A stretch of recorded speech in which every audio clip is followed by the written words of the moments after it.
이방 사람에게서 사온 자가 다 그와 함께 할례를 받았더라. 아멘. 네, 우리 말씀 듣기 전에 이 시간 평화의 인사 나누도록 하겠습니다.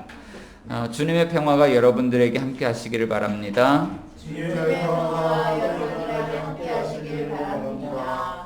네, 아멘. 오늘 말씀을 묵상하는데 이 노래가 생각이 났습니다. 아마 여러분들 이 노래를 듣고 나서 고개를 끄덕끄덕 했을 것 같습니다.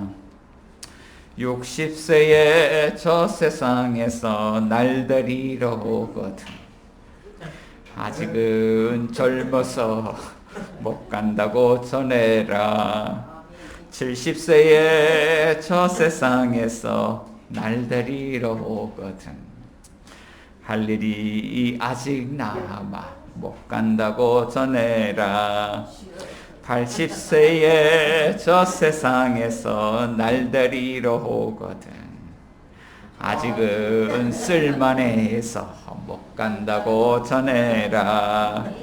90세의 저 세상에서 날들이러 오거든 알아서 갈 테니 못 간다고 전해라. 100세의 저 세상에서 날들이러 오거든 좋은 날 좋은 시에 간다고 전해라. 아리랑 아리랑 아라리요 아리랑 고개로 넘어간다. 아멘. 네, 이 노래가요. 이 노래가 그 가사를 제가 쭉 한번 읽어봤어요. 끝까지 읽어보니까 굉장히 불교 색채가 강한 그런 노래입니다. 자, 그럼에도 불구하고 참 공감이 됐어요. 어떤 부분에서 그러냐면 60, 70, 80 나이가 이렇게 되어도요 아직 우리는 젊다. 아직 우리는 젊다. 그리고 90세, 100세 될 때도 여전히 우리에게 힘이 남아있지만 그럼에도 불구하고 우리에게 또 한 번 죽는 것은 정해져 있잖아요. 또 주님 앞에 가기까지 점점 시간이 다가오는구나. 이런 부분에서 이 가사가 참 공감이 되었습니다. 자, 그런데 이 100세 인생이라는 노래거든요. 오늘 본문 말씀 가운데 보면 100세를 코앞에 둔 한 노인이 있습니다. 누구일까요? 아브라함이에요. 아브라함. 지금 아브라함의 나이 99세인데 99세 때 여호와께서 그에게 찾아오셨다는 거예요. 자, 86세 때 아브라함이 여종 하갈을 통해서 아들을 낳았습니다. 그 아들 이름이 이스마엘입니다. 그때 하나님을 만나고 하나님의 음성을 듣고 13년 만이에요. 13년 동안 하나님께서 침묵하시다가 오늘 본문에 아브라함에게 나타나셨는데 아브라함의 나이가 몇 살? 99살이었다. 아브라함의 인생을 한번 이 100세 인생이라는 노래를 생각하면서 돌아봤으면 좋겠어요. 아브라함의 나이 75세 때 그때만 하더라도 아브라함에게 용기가 있었습니다. 하란 땅에서 아버지 데라가 돌아가셨는데 하나님이 찾아오셨어요. 그리고 하나님이 약속의 말씀을 툭 던져 놓으셨어요. 너는 이 땅을 떠나라. 그러면 내가 너에게 복을 주겠다. 그런데 그때는 75세 때 어떤 마음이 있었냐면 그래, 맞아. 하나님이 나에게 이런 약속을 주셨으니까 내 인생에 한번 새로운 도전을 해봐야 되겠다. 도전 정신이 있었어요. 자, 그런데 10년이 지났습니다. 10년이 지났는데도 나이가 85세가 됐는데 하나님이 약속을 이루어 주시질 않아요. 85세 때만 하더라도 이게 자꾸 마스크가 흘러내리네요. 85세 때만 하더라도 아브라함에게 대안이 있었어요. 그래? 하나님 약속을 안 이루어 주시네. 그러면 우리 여종 하갈을 통해서 아들을 낳고 그 아들에게 우리 그 기업을 상속받게 하면 어떨까? 그러니까 대안을 생각하고 무언가를 할 수 있었어요. 그리고 실제 1년 뒤에 86세 때 아들 이스마엘, 종의 아들 이스마엘을 낳았습니다. 그런데 하나님의 대답은 어때요? 아니야. 하나님 분명하게 말씀하십니다. 그 아들이 아니라 하나님이 약속의 아들을, 내 몸에서 태어날 내 아들, 그 약속의 아들을 통해서 하나님이 약속을 이루어 가신다. 이것을 분명하게 말씀하시는 거예요. 자, 그러고 나서 다시 13년이라는 시간이 흘렀습니다. 아브라함의 나이 99세. 이제는 늙고 지치고 힘이 없고 생물학적으로는 자녀를 출산할 수 있습니까? 없습니까? 자녀를 출산할 수 없는 그런 나이가 됐습니다. 이제는 하나님의 약속이 나에게 주어져 있고 그렇지만은 한 13년 하나님이 침묵하는 동안에 그냥 이 여종을 통해 낳은 아들 이스마엘이나 그냥 하나님 복을 누리며 살았으면 좋겠다. 이제는 자신도요, 이제 하나 둘 다 내려놓아야 되는, 그리고 인생을 마무리해야 되는 아무 능력이 없는 그런 인생의 시기가 찾아왔습니다. 그런데 그때 99세 때 여호와께서 아브라함을 찾아오셨다는 거예요. 그리고 말씀하세요. 아브라함아, 나와 너 사이에 내가 내 언약을 두었다. 그리고 나와 너 사이에 세워진 그 둔 언약을 세워서 이것을 영원한 언약으로 삼겠다. 그러시면서 하시는 말씀이 너는 언약을 지켜라 하는 거예요. 99세에 이제는 내 힘으로 할 수 있는 게 아무것도 없는데, 그런데 하나님이 그럼에도 불구하고 언약을 지켜라 이렇게 말씀하신다는 거예요. 자, 그러고 보면 우리 인생에도 이런 순간이 찾아올 때가 있습니다. 직장을 잃어버리기도 하고요, 부도가 나기도 하고요, 큰 부채 더미에 올라앉기도 하고요, 하루 순간에 건강을 잃어버리기도 하고요, 가정이 깨어지기도 하고요, 자녀를 잃어버리기도 하고, 인생에 내 힘으로 어떻게 할 수 없는 그런 상황들, 살 소망을 잃어버리는 그런 순간들이 우리에게 찾아올 때가 있어요. 자, 그런데 신앙생활을 안 하는 게 아니죠. 일평생 하나님 말씀 붙잡고 뭔가 주님이 주신 복과 은혜를 누리면서 살아갈 것을 기대하고 여기까지 왔는데, 하나님의 말씀 속에서 보았던 것과는 달리 우리의 인생은 힘도 없고 능력도 없고 아무것도 할 수 없는 그런 순간이 있어요. 그런데 그때 하나님 찾아오셔서 말씀하시는 것이, 하나님과 우리 사이에 내 언약을 두었다고 말씀하시고, 그 언약을 세워서 영원한 언약을 삼겠다고 말씀하시고, 그러면서요, 너는 언약을 지켜라. 주님, 제가 할 수 있는 것이 아무것도 없습니다. 그럼에도 불구하고 하나님의 말씀은 내 언약을 지켜라 라고 말씀하신다는 거예요. 자, 그러고 보면 우리가 모든 것을 잃어버린 그 순간에도 여전히 우리에게 남아있는 것이 있어요. 무엇이 남아있냐면 하나님과 우리 사이에 하나님이 두신 언약이 남아있어요. 그것은 사라지지 않습니다. 그리고 하나님은 우리 인생이 완전히 무너지는 순간, 또는 힘을 완전히 잃어버린 그 순간에도 언약을 지키면서 살라고 말씀하신다는 것이죠. 자, 그렇다면 오늘 이 말씀은요, 99세인 아브라함에게 찾아오셔서 언약을 지키라고 말씀하시는 그 하나님이 오늘 우리에게도 찾아오셔서 무능하고 힘이 없고 내 힘으로 할 수 없는 이런 그런 우리의 삶의 영역들이 있는데, 그 삶 가운데 찾아오셔서 나와 너 사이에 언약이 있다는 것을 알려주시고 언약을 지키라고 말씀하신다는 거예요. 자, 그렇다면 오늘 보면 창세기 17장의 말씀이 우리에게 언약을 지키라는 하나님의 말씀을 들려주면서, 자, 우리에게 어떤 내용들의 이야기를 들려주고 있을까요? 자, 하나님은 그럼에도 불구하고 우리에게 내 언약을 지키라고 말씀하십니다. 자, 그렇다면 우리는 왜 이 언약을 지켜야 될까요? 오늘 보면 1절부터 8절까지 말씀은 우리에게 이것을 이야기해 줍니다. 하나님이 전능하신 하나님이시기 때문에 언약을 지켜야 한다. 우리에게 이렇게 말씀하고 있어요. 따라해 봅시다. 하나님은 전능하십니다. 하나님이 전능하시기 때문에 언약을 지켜야 된다. 나는 내 힘으로 하나님의 약속의 말씀이 우리에게 주시는 그 복과 은혜를 성취할 수 있는 능력이 없어요. 우리는 못해요. 우리는 세상에서 의지하던 방식, 세상에서 의지하던 자원들을 다 잃어버렸어요. 자, 만약에 약속이 있는데 약속이 이루어지지 않는다면 그 약속을 더 이상 지킬 필요가 없죠. 그렇지만 하나님 말씀하시는 것은 그것은 내 언약이고 나에게 능력이 있다라고 말씀하시기 때문에 우리는 하나님의 언약에 신실하게 순종하면서 살아가야 된다. 성령이 이렇게 말씀하고 있는 거예요.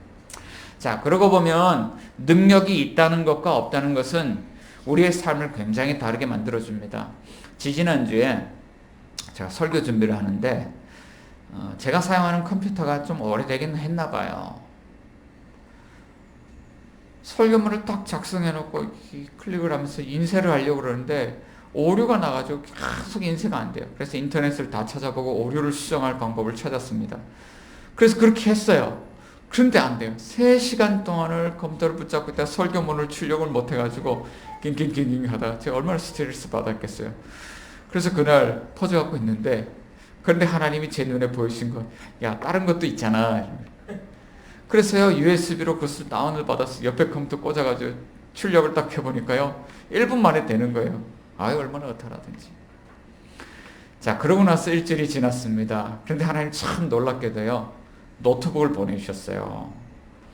이번에 그 CGN TV라는 곳에서 우리 그 온라인 방송 장비 일체를 보내주셨는데 뭐가 왔냐면 노트북, 그 다음에 카메라, 온라인 캡처 장치, 그 다음에 화면 캡처 장치, 이런 장치들을 우리에게 세트로 보내주셨어요. 처음에는 노트북이 포함이 되지 않아서 그냥 카메라, 그 다음에 캡처 장치 2가지 이렇게만 오기로 돼 있었대요.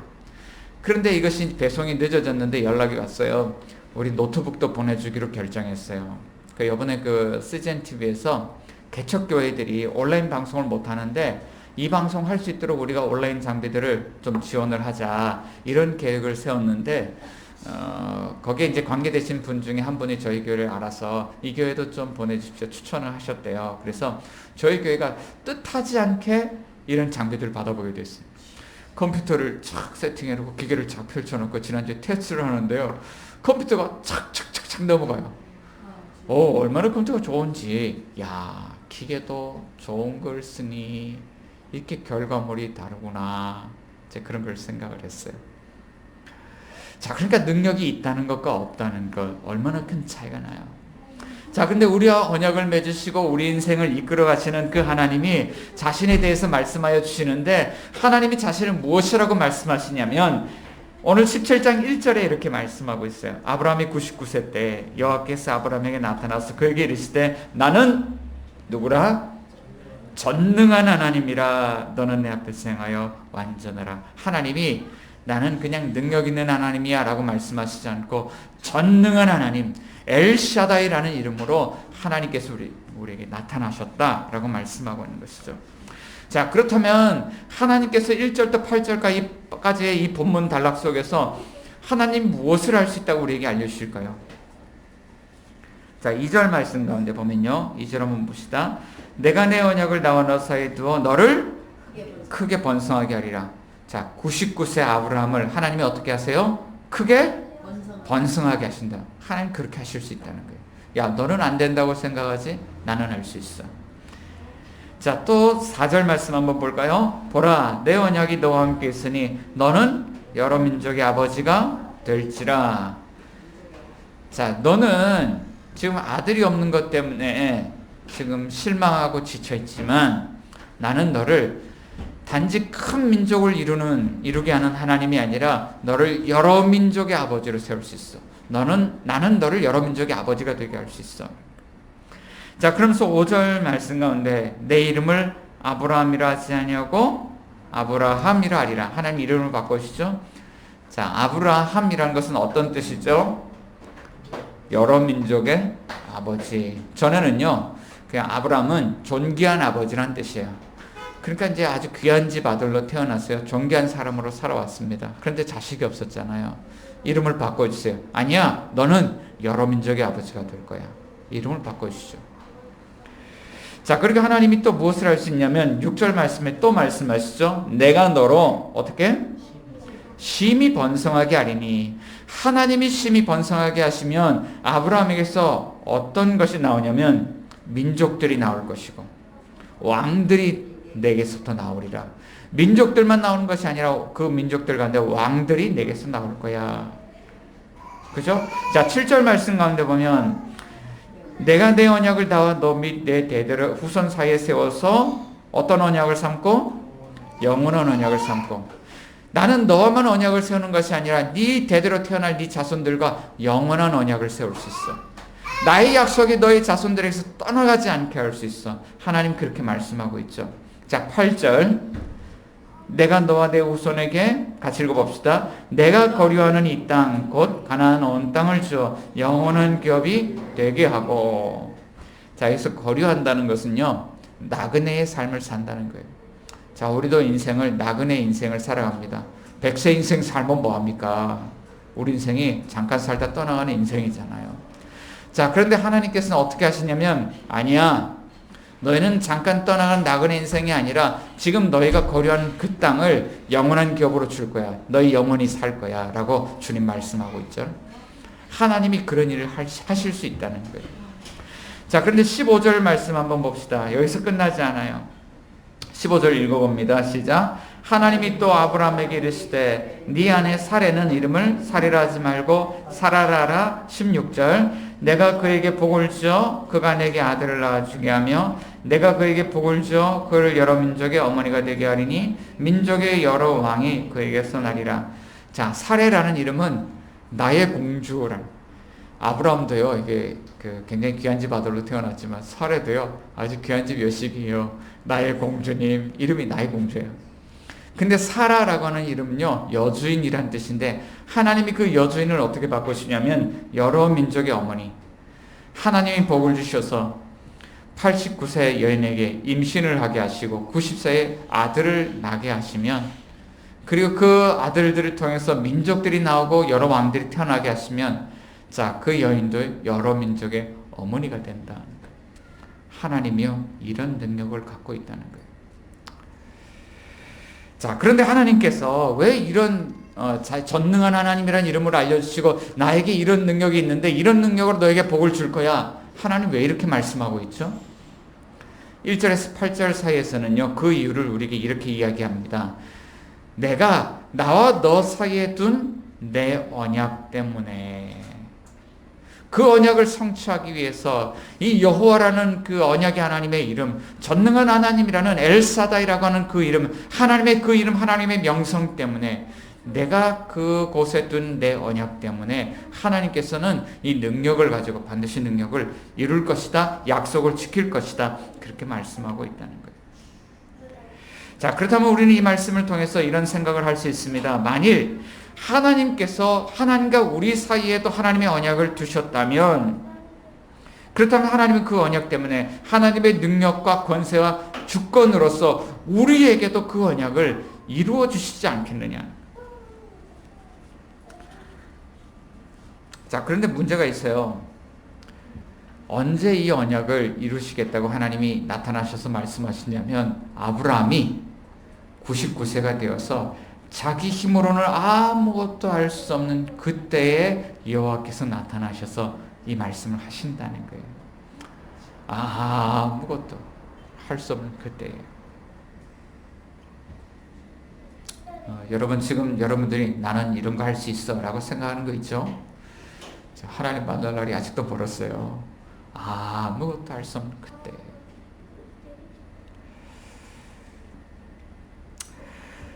자, 여기에 하나님께서 두 사람의 이름을 바꾸어 주시는데, 그 이름이 우리에게 그 사실을 이야기해 줍니다. 어느 날 99세 아브라함이 하나님을 만나고 돌아왔습니다.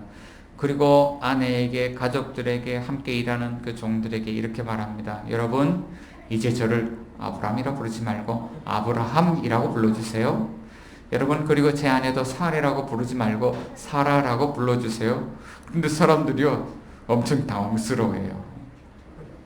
뭐야, 내일 모레면 100세고 90세 되는 할아버지 할머니가 이름을 바꾸는데 여러 민족의 아버지, 여러 민족의 어머니 이름을 이렇게 바꿔 불러달래.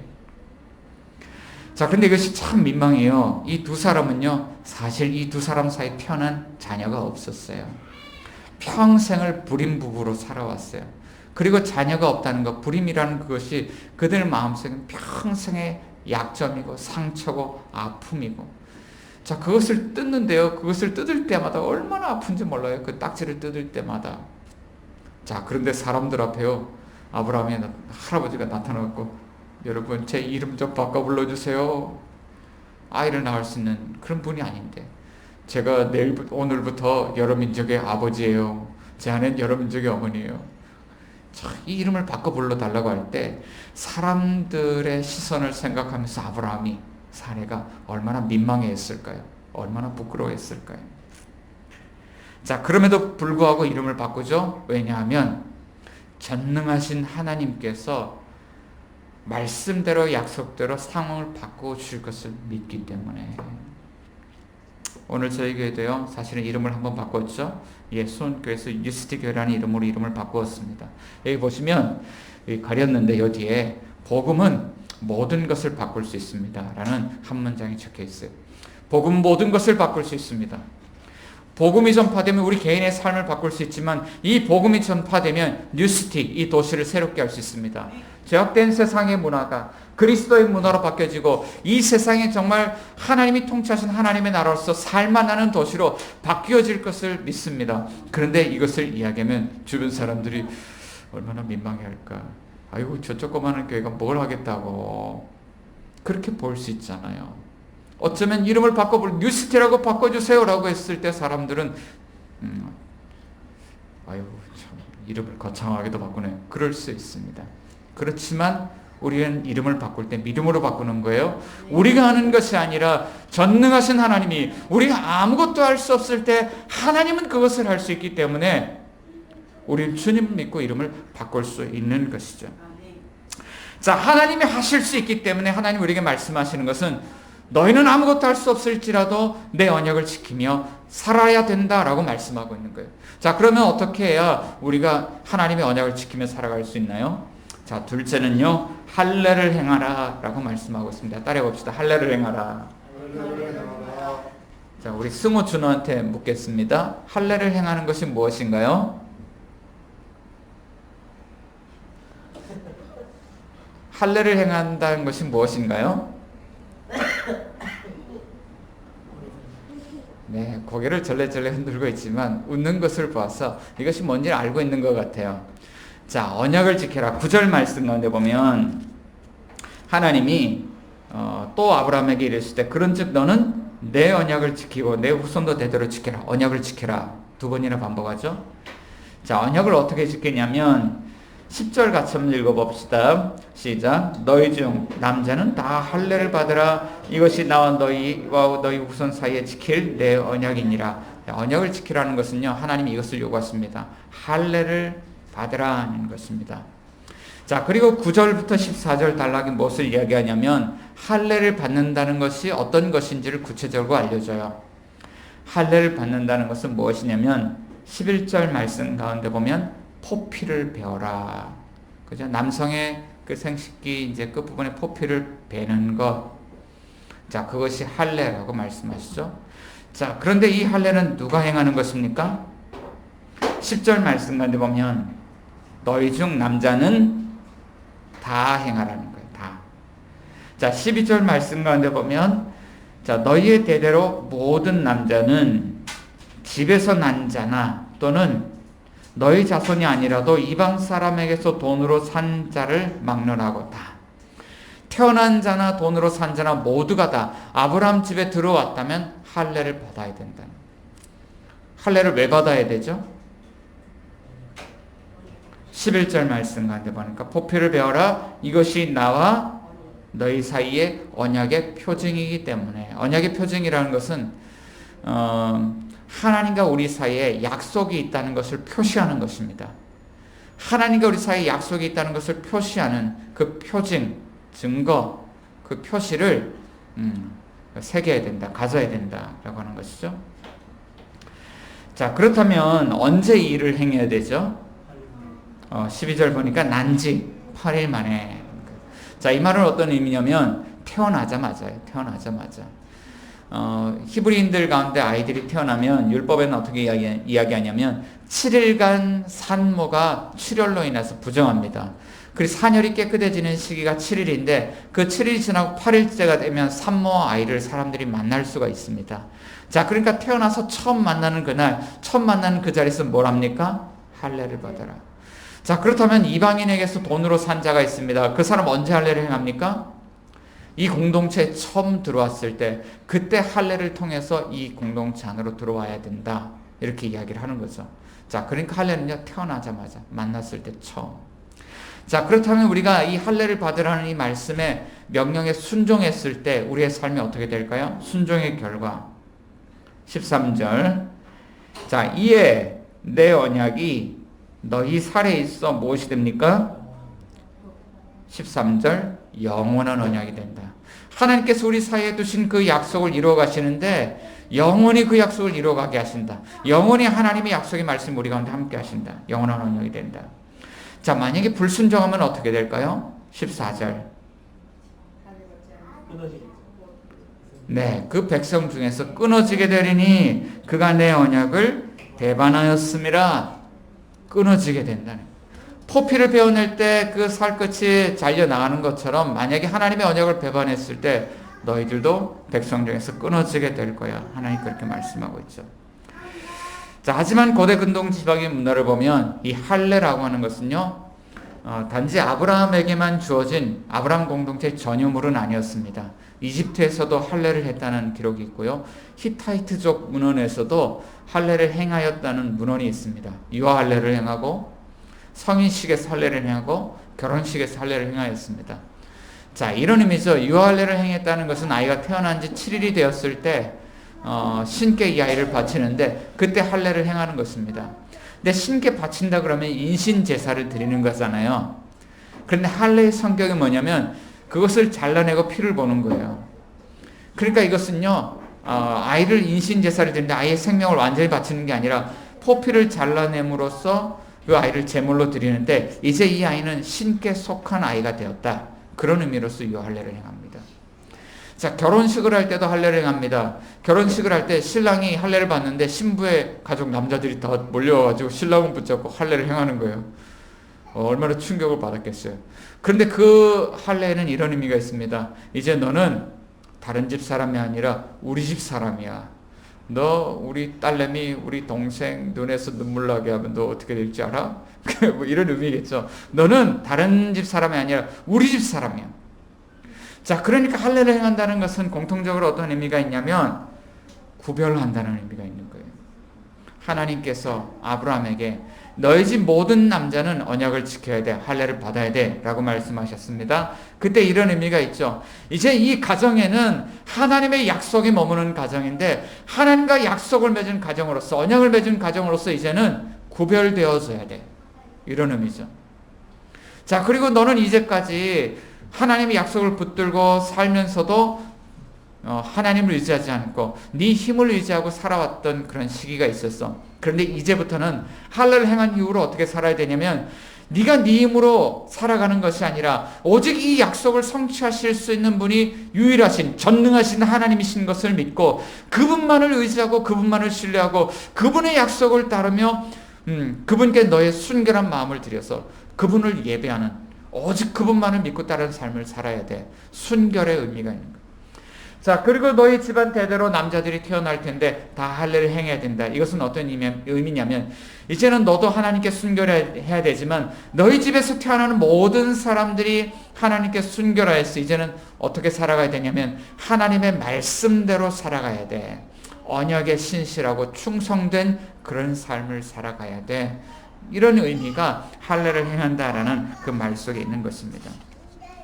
그런데 문제는요, 이런 거예요. 이스라엘 백성들이 어떻게 실패를 하냐면 포피를 베어냈지만 그렇게 살지 않는 거예요.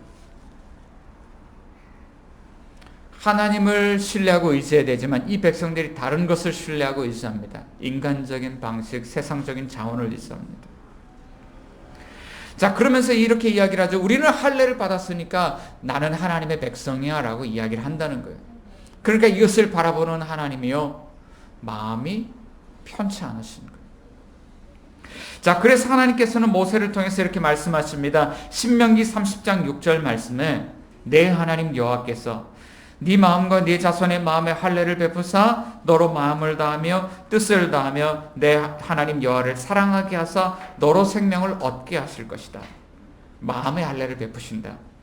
그리고 바울을 통해서도 이렇게 말씀하십니다. 로마서 2장 28절 29절 무릇 표면적 유대인이 유대인이 아니요 표면적 육신의 할례가 할례가 아니니라 오직 이면적 유대인이 유대인이며 할례는 마음에 할지니 할례는요 마음에 하라 하는 것입니다.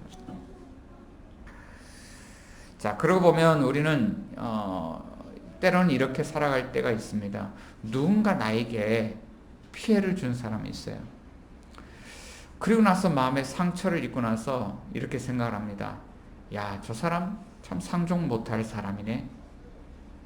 내가 저 사람하고 관계를 정리를 해야 되겠다. 그러면서 내 사전에 누구란 사람은 없어. 그러면서 마음에서 그 사람을 베어내는 거예요.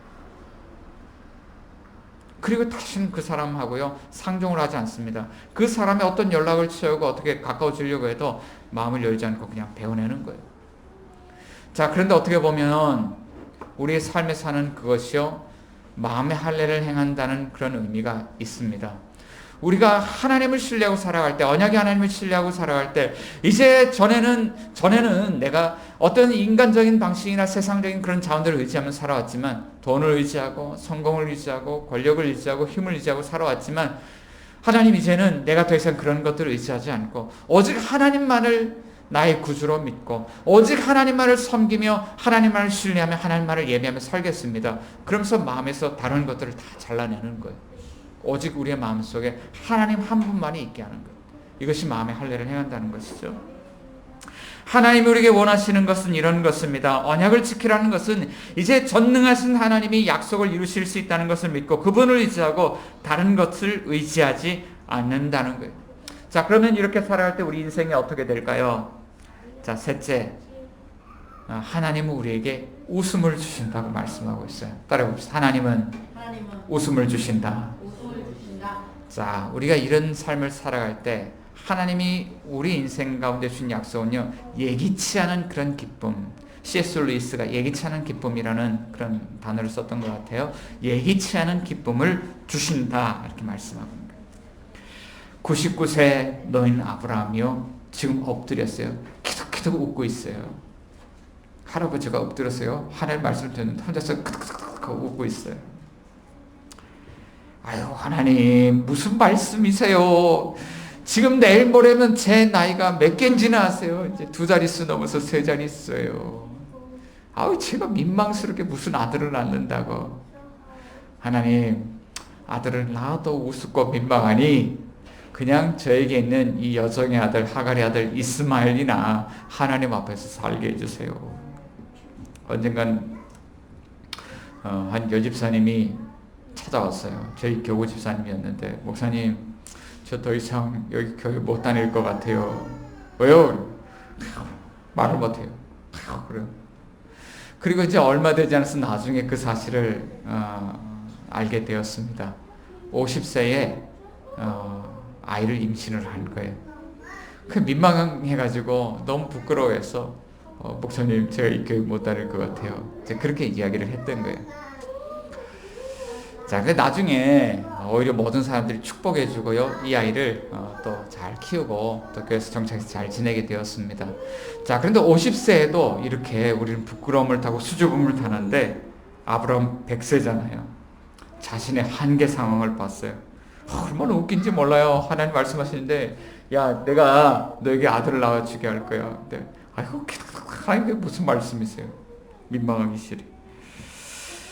자, 근데 하나님이 묻습니다. 너 웃었지? 에? 안 웃었는데요.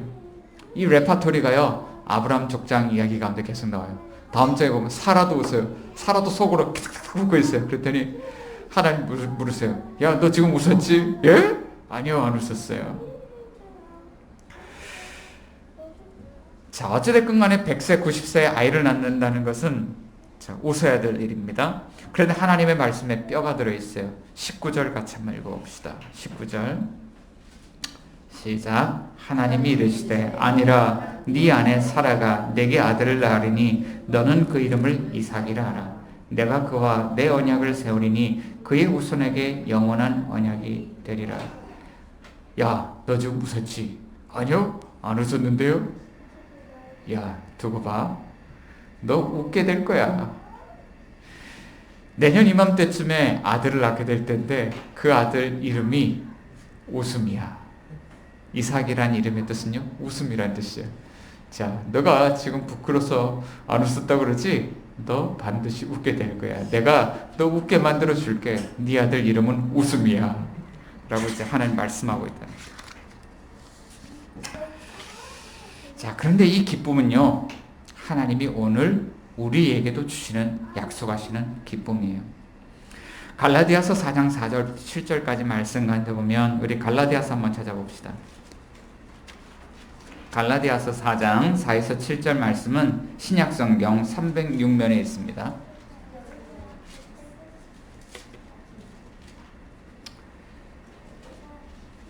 한 절씩 우리 4장 4절에서 7절 한 절씩 읽겠습니다.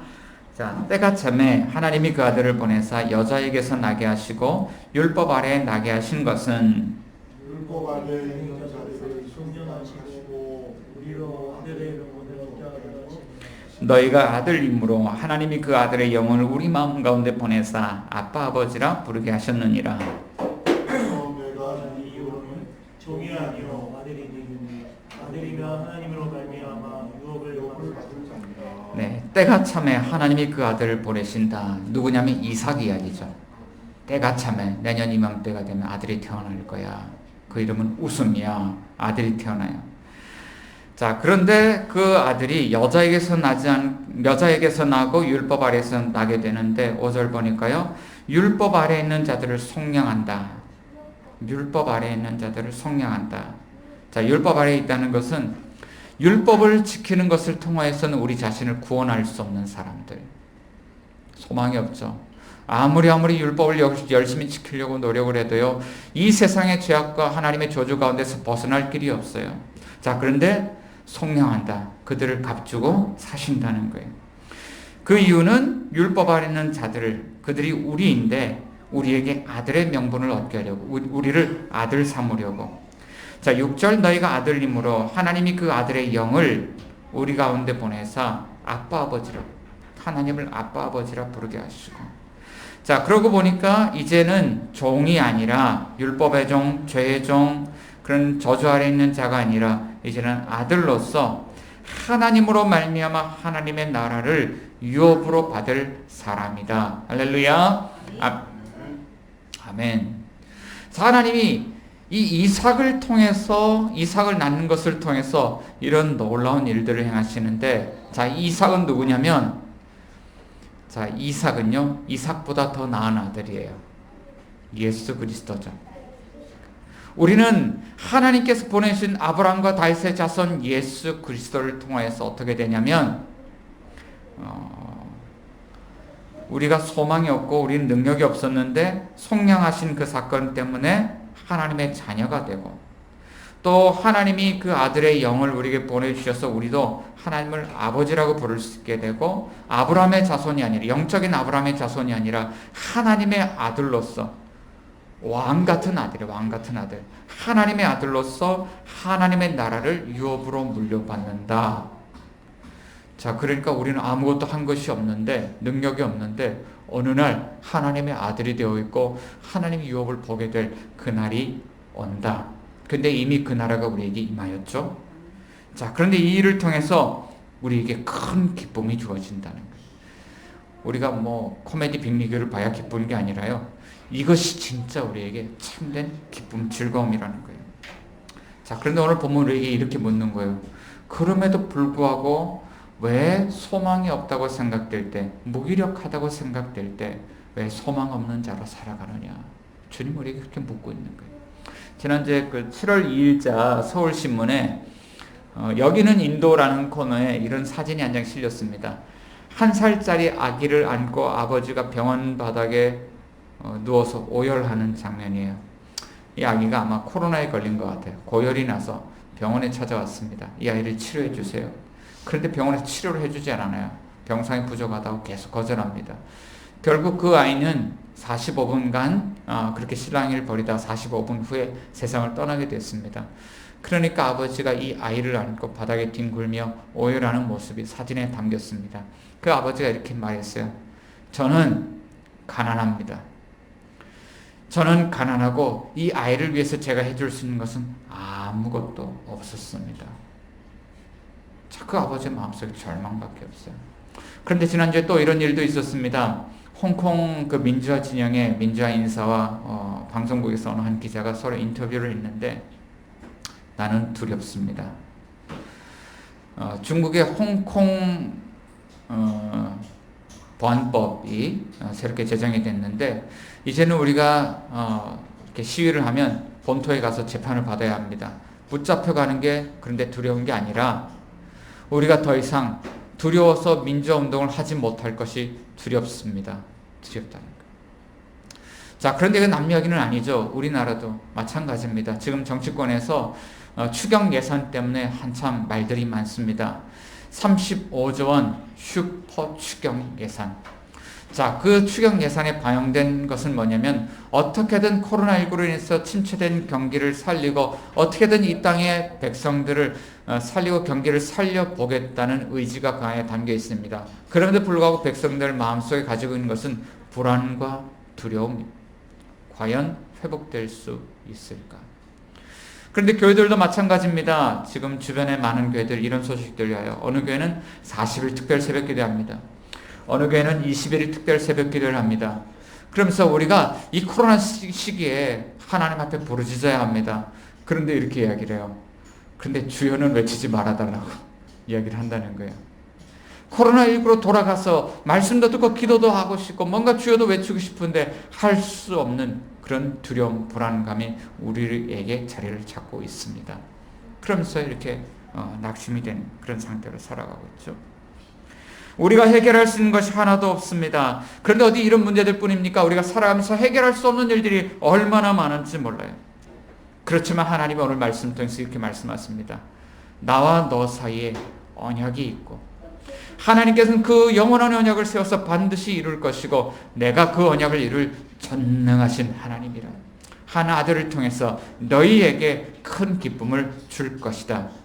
하나님은 근데 이미 그 약속을 이루셨고요. 오늘도 그 약속을 이루어 가시고 있고, 자, 이 아브라함은 태어난 아들 이삭을 만나지 못했지만, 보지 못했지만 우리는 이삭보다 더 나은 아들 예수 그리스도를 오늘 우리 눈으로 보면서 살아가고 있다는 거예요. 그런데 왜 염려하십니까? 왜 불안해하십니까? 이번 한 주간에도요, 전능하신 하나님이 우리와 함께 하심을 믿고 그분의 약속을 이루어 가실 것을 믿고 결국에는 하나님 우리에게 예기치 않은 기쁨을 주실 것을 믿고 믿음으로 살아가는 저와 여러분들이 되시길 주의 이름으로 축원합니다. 우리 같이 한번 기도하기를 원하는데요.